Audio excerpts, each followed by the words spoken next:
I think, quite frankly, having the Russian ships only 70 to 90 k's in striking distance from the east coast of America is a good thing. Because what it does is, it wakes up the American people that have been sleeping in doormat. Social media is at our fingertips. Information is at our fingertips. We are no longer fed bullshit narrative by our media. And our media is a part of the problem. And they have been for a long time. Absolute long time. So I remember as a young kid watching Americans go in and invade Saddam Hussein. That country was a beautiful country. And I remember standing in the living room with my parents and we all looked at each other like they were telling us how third world they were and how the country was shit, basically. But it wasn't. It was a pretty country. They were more modernized than Perth at the time.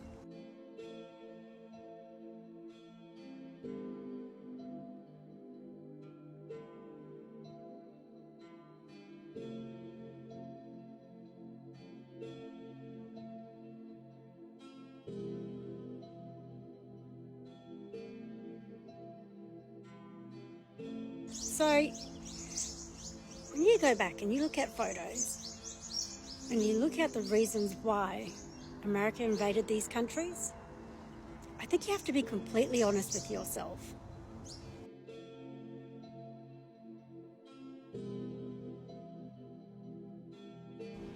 We were force-fed bullshit by our media and our government, killing innocent people so that the American government could have their hands on other people's resources with no care in the world. You look at Hillary Clinton. All her emails.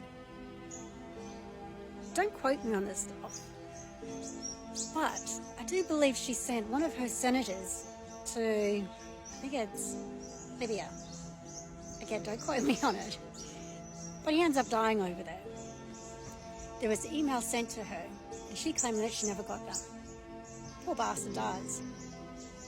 No investigation into Hillary. She should be in jail, that woman.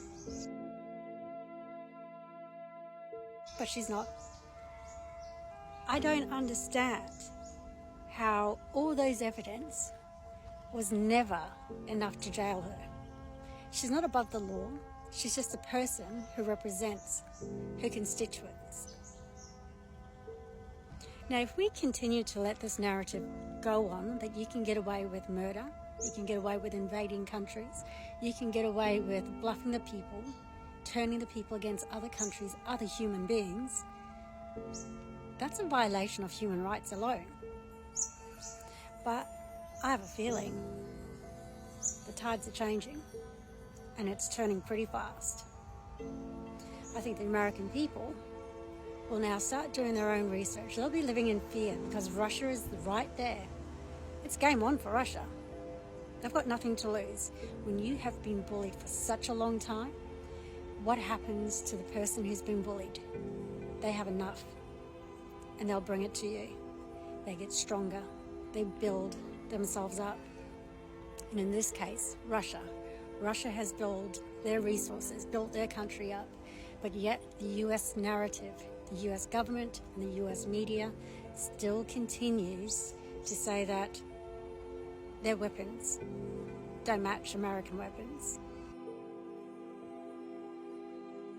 Why, are you going to take a war on your front doorstep? Not your back doorstep, on your front doorstep, to see how far they're going to go? Well, they're bringing the war to you now, and you're in shooting distance. So hopefully this war doesn't go ahead. But November is a long way. Don't forget that, people. That's a long way. And while Putin has a lot of patience and he has showed the world that he has, I think time's ticking.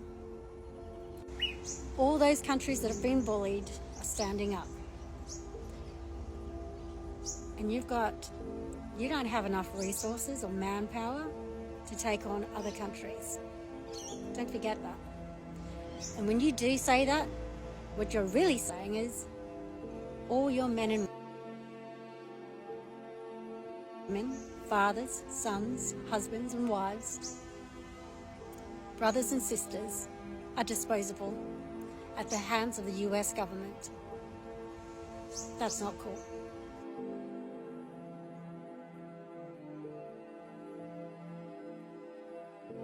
That's a generation gone. Loved ones that you will never touch again. All for a handful of greedy politicians in the USA who do not see you as human. They just see you as a number.